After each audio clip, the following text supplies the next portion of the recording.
lot of great numbers in December, but that record, 17 and 16, heading into the new year, is that the most meaningful thing for you right now?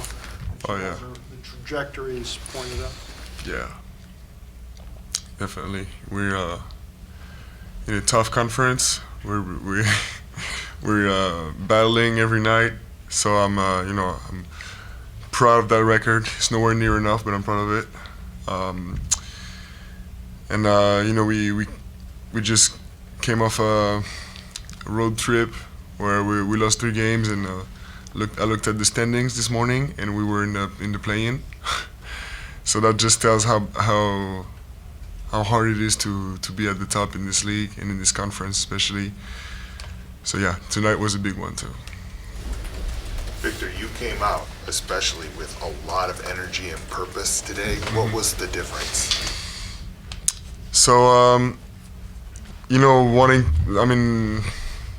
to keep the record, wanting to stay in that playing and playoff race, and I just happened to feel good today.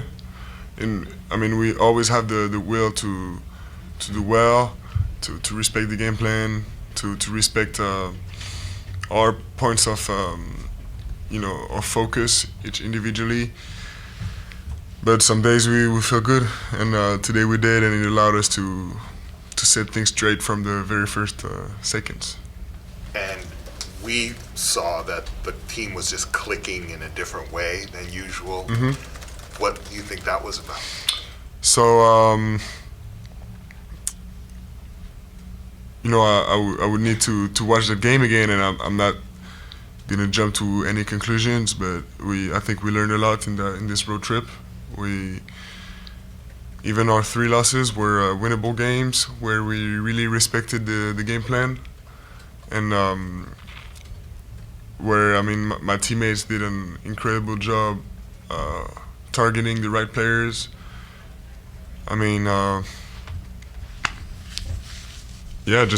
Edwards got 14 points last game, I think.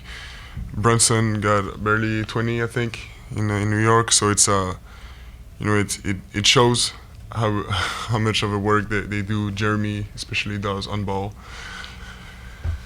So this is I think we learned a lot. Obviously, we didn't have all the pieces together to win those games, but it just shows some improvement.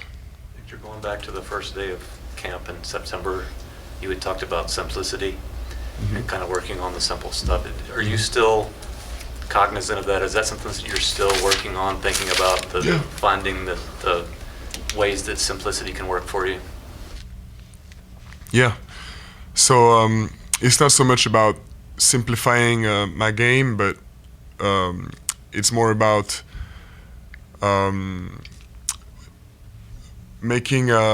being able to make the simple things right.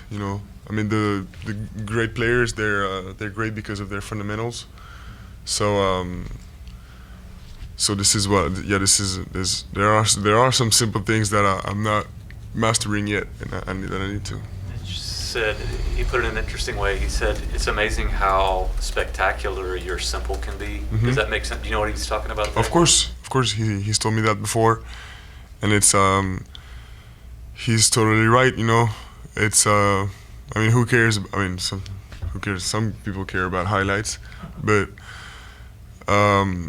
we care here. We care about the record. We care about the win or the loss. This is the only stat that matters. So in the long run, fundamentals don't fail. I'm sure you've heard a lot from others. Like every time he plays, he does something crazy, or anytime I watch him, it's something new. Mm-hmm. It seems like a lot of that stuff just comes naturally to you. Is that just? Are you starting to feel more comfortable in your own game? Is it something you think about, or is it easy? So I don't think about trying to. I don't try to show off, but it's true that I try to find new ways to improve the game, and to improve my game, and to find ways around the adjustments of the defenders too. And I'm not scared of the unconventional, so this might help. you know. Do you have any? Going back to, oh, sorry. This is a dumb question, but do you have any scouting reports or any feedback on who the top chess players in the NBA are for your tournament that you're Yeah, putting of together? course. I mean, Who's up some guys. I mean, we know some guys, right? Jalen Brown, Luka, I think Hakes, even I think Cam Johnson. I think these guys play. Are you going to be able to get that tournament going? Of course, if it's something we take seriously, of course it's not hard to make. Would you like to see something like that in the All-Star game? That would be fun. That'd be fun for sure. I'll be in. I hear Sean Elliott's pretty good at chess too. He just Oh, he says provoked he is. me in a duel, so we're gonna have to settle this. He was bringing up the simple aspects of your game, and you were speaking on it. How do you? Mitch also brought up that he didn't want to limit your creativity. How do you find that balance between the simple and the creative, and striking it down the middle? So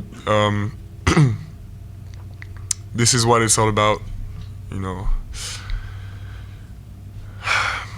I think I have to trust. I have to trust my instincts and because I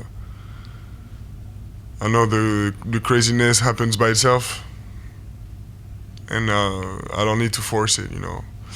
But what I need to force is the stuff that's not natural to me. Some fundamentals, some adjustments regarding the opponent's defense, you know. Some things I need to learn, and once I know them, are going to become natural. But I think it's important to trust my instincts. Simplement, qu'est-ce qu'il faut te souhaiter pour 2025 maintenant que 2024 se termine? Le bonheur, bien sûr, avant tout. Et la santé, et voilà, les playoffs. C'est le plus haut en ratio contre par faute sur tir. Est-ce qu'on peut revenir un petit peu là-dessus justement? Est-ce que toi les comptes, c'est un truc que tu travailles à l'entraînement? Je sais qu'il y a peu de joueurs qui le font. Est-ce que tu peux nous expliquer comment tu les travailles aussi de ton côté pour être plus propre et pour garder la possession? C'est vraiment ne pas faire des fautes. Ne pas faire de fautes, c'est j'ai l'impression que c'est quelque chose, c'est vraiment mental, et enfin, il y a vraiment différents types de joueurs. Il y en a qui font tout le temps faute et d'autres qui font jamais faute. Mais les contres, oui, je travaille ça à l'entraînement, bien sûr. Mais c'est plus, c'est par exemple quand je reprends après, par exemple quand j'ai repris cet été après mes vacances et que je suis pas encore au top de ma forme. Les contres, c'est dur d'aller faire des contres, et c'est dur même à l'entraînement, c'est dur de réagir aussi vite, etc. Et donc c'est frustrant parfois, mais c'est un vrai travail mental en fait d'aller chercher le contre, et souvent dans des moments où on se dit que c'est pas possible d'aller contrer, mais pour moi faut réussir à surpasser ça. Donc c'est un gros travail mental, les contres. Victor, je fais un portrait sur Brian Georges que tu as connu à Nanterre, à l'ASVEL, en équipe de France. Comment est-ce que tu vois un petit peu son évolution au fil des années? Tu l'as connu en U15, je crois, du côté de Nanterre. Ouais. Je l'ai même connu quelques mois avant qu'il rejoigne Nanterre. Mais ouais, Brian, je suis pas surpris d'où il se trouve maintenant, mais j'en suis extrêmement fier, parce que c'est quelqu'un que j'ai vu grandir dans sa carrière de coach et d'assistant, et qui m'a vu grandir dans ma carrière de joueur. Donc je suis pas surpris d'où il est maintenant, mais extrêmement fier, et parce que je sais à quel point il veut atteindre ses objectifs et à quel point il s'en donne les moyens. On vient de parler un peu avec Nico de justement son rôle de grand frère qu'il a dans le vestiaire des Clippers. Est-ce que c'est un rôle qu'il a toujours avec vous, les jeunes Français en NBA, et est-ce qu'il a pu l'avoir avec vous en NBA et en équipe de France aussi? En équipe de France, c'est sûr, ouais, bien sûr.